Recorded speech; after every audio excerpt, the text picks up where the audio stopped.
আপনারা যারা কখনো এরকম একটা রেসিপি ট্রাই না করেছেন তারাই ভুল করেছেন।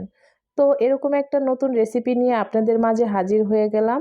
আসসালামু আলাইকুম প্রিয় দর্শক, দূরের এবং কাছের দেশ এবং দেশের বাইরে যে যেখান থেকে ভিডিওটি দেখছেন, আশা করি আলহামদুলিল্লাহ সবাই ভালো আছেন। তো নতুন আরেকটি রেসিপি নিয়ে হাজির হয়ে গেলাম। আজকের রেসিপি শিং মাছ দিয়ে পেঁপে দিয়ে ঝোল। তো রেসিপিটি ভালো লাগলে অবশ্যই চ্যানেলটি সাবস্ক্রাইব করতে ভুলবেন না। তো দেখেন, আমি মাছটাকে সুন্দর করে কেটে কুটে ধুয়ে পরিষ্কার করে পানি ঝরিয়ে নিয়েছি। আর আমি মাছটা কিন্তু অনেক সুন্দর করে পরিষ্কার করে নিয়েছি। আর এইখানে পেঁপেটাকে চুলে তারপরে আমি সুন্দর করে কেটে গরম মানে ভালোভাবে ভাপিয়ে নিয়েছি, ভাপিয়ে পানিটা ঝরিয়ে নিলাম। তো এখন মাছের ভিতরে আমি মশলা অ্যাড করে দেবো। প্রথমে দিয়ে দেবো হলুদের গুঁড়া, সামান্য একটু মরিচের গুঁড়া, তারপরে দিয়ে দেবো লবণ। লবণ দিয়ে ভালোভাবে মাছটাকে মেখে নেব।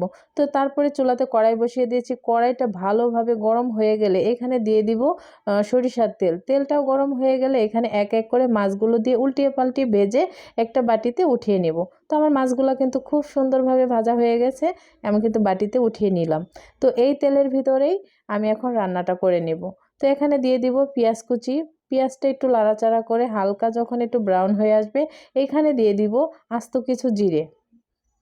জিরেটা দিয়ে আরেকটু লাড়াচাড়া করে এইখানে প্রথমে একটু পানি দিয়ে তারপরে এখানে দিয়ে দিব আমি পেঁয়াজ আর রসুন বাটা, দিয়ে দিলাম হলুদের গুঁড়া, মরিচের গুঁড়া, দিয়ে একটু লাড়াচাড়া করে কষিয়ে নেব।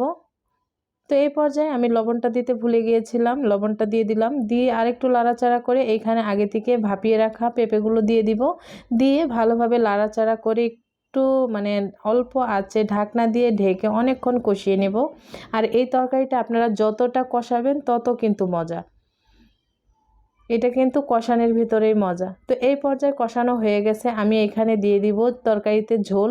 ঝোলের পরিমাণটা একটু কমই দিব, বেশি দিব না, যেহেতু পেঁপেটা আমার ভাপ দেওয়ার ভিতরেই 50% সেদ্ধ হয়ে গেছে। তো এবার ঢাকনা দিয়ে ঢেকে একটু লাড়াচাড়া করে এখন আমি মাছগুলো দিয়ে দিব এক এক করে।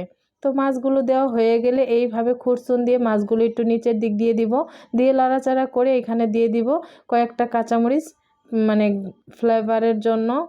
তো দিয়ে ঢাকনা দিয়ে ঢেকে আরও কিছুক্ষণ রান্না করে নেব। তো ফিরে আসলাম কিছুক্ষণ পর।